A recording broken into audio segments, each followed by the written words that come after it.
This is example 2 of lesson 5.2, multiplying fractions. Our task is simple. Find the value of 1/8 times 4/7. Now we just learned that to multiply fractions, you multiply them straight across. So 1/8 times 4/7 equals, well, 1 times 4 is 4, and 8 times 7 is 56. Now, looking at these two fractions, I can tell that they have a common factor, and I can simplify that down to its simplest form. However, there's a way you can do the simplifying before you ever multiply.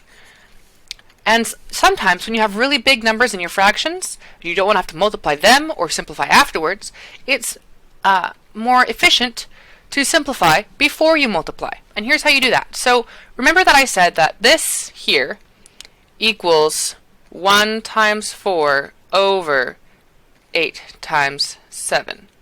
That's just another way of writing this. Now I can look at this fraction, and some things can cancel out, and that's because this is a division problem, right?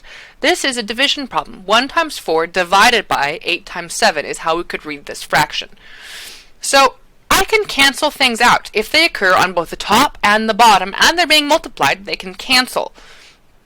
Just like if I had 10 over 20, I could cancel out these zeros, which is the same as dividing by 10. So what can I cancel here? Well, I need to find something on the top and something on the bottom that had a common factor.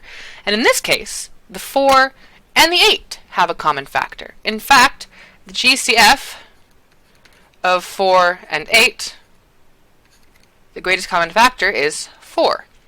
4 goes into both of them, and that's the highest thing that goes into both. So 4 goes into 4 once, and 4 goes into 8 twice.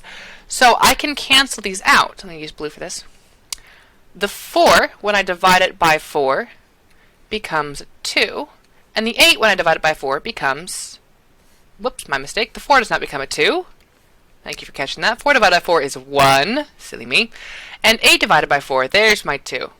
So now I've divided top and bottom by 4. That's basically what I've done here. I've divided top and bottom by 4. What I did to the top, I had to do to the bottom.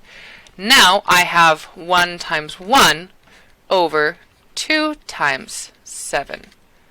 And that equals, and I'm going super crooked here, and that equals 1 times 1 is 1, and 2 times 7 is 14.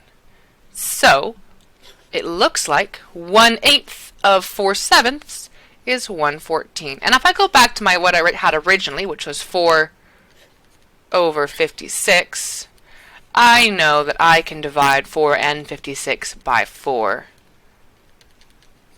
4 divided by 4 is 1, and 56 divided by 4 is 14.